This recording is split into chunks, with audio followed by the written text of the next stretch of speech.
সাইয়ারা ছবির সূত্র ধরে জনপ্রিয়তা পেয়েছেন নায়িকা অনিত পাড্ডা। এবার তিনি চর্চায় এলেন একটি ভিডিওর জন্য।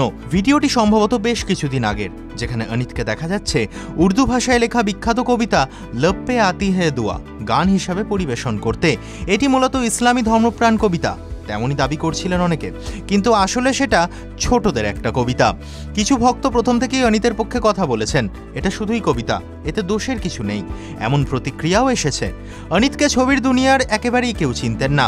সাইয়ারা ছবির সূত্রেই নায়িকার হঠাৎ জনপ্রিয়তা পাওয়া। ছবিতে নায়ক আহান পান্ডের সঙ্গে নায়িকার রসায়ন ছিল দেখার মতো। ইদানিং বলিউড এই চর্চায় সরগরম যে পরপর্দায় নায়ক নায়িকা ব্যক্তিগত জীবনে প্রেম করছেন কি, তবে সত্যিই তারা প্রেম করছেন কিনা এই ব্যাপারে কোনো বিবৃতি পাওয়া যায়নি। অনিত এরপর কোন ছবি করবেন তা নিয়ে বেশ কিছুটা চর্চা শুরু হয়েছে বলিউডে, তবে তারই মধ্যেই পুরনো ভিডিও ঘিরে তৈরি হলো চর্চা। লক্ষণীয়, এর আগে নায়িকা মৃণাল ঠাকুরের একটি ভিডিও ঘিরে চর্চা তৈরি হয়েছিল। অভিনেত্রী বিপাশা বসুকে নিয়ে একটা মন্তব্য করেছিলেন তিনি, কিন্তু তা নিয়ে বিতর্ক তৈরি হয়। অভিনেত্রী একটা বিবৃতিতে জানান, তিনি আগে এরকম কথা বললেও সেটা নিয়ে এখন আলোচনার কোনো যুক্তি নেই। অনিত আগামী দিনে কোনো বিবৃতি দেবেন কিনা সেটা দেখার অপেক্ষা।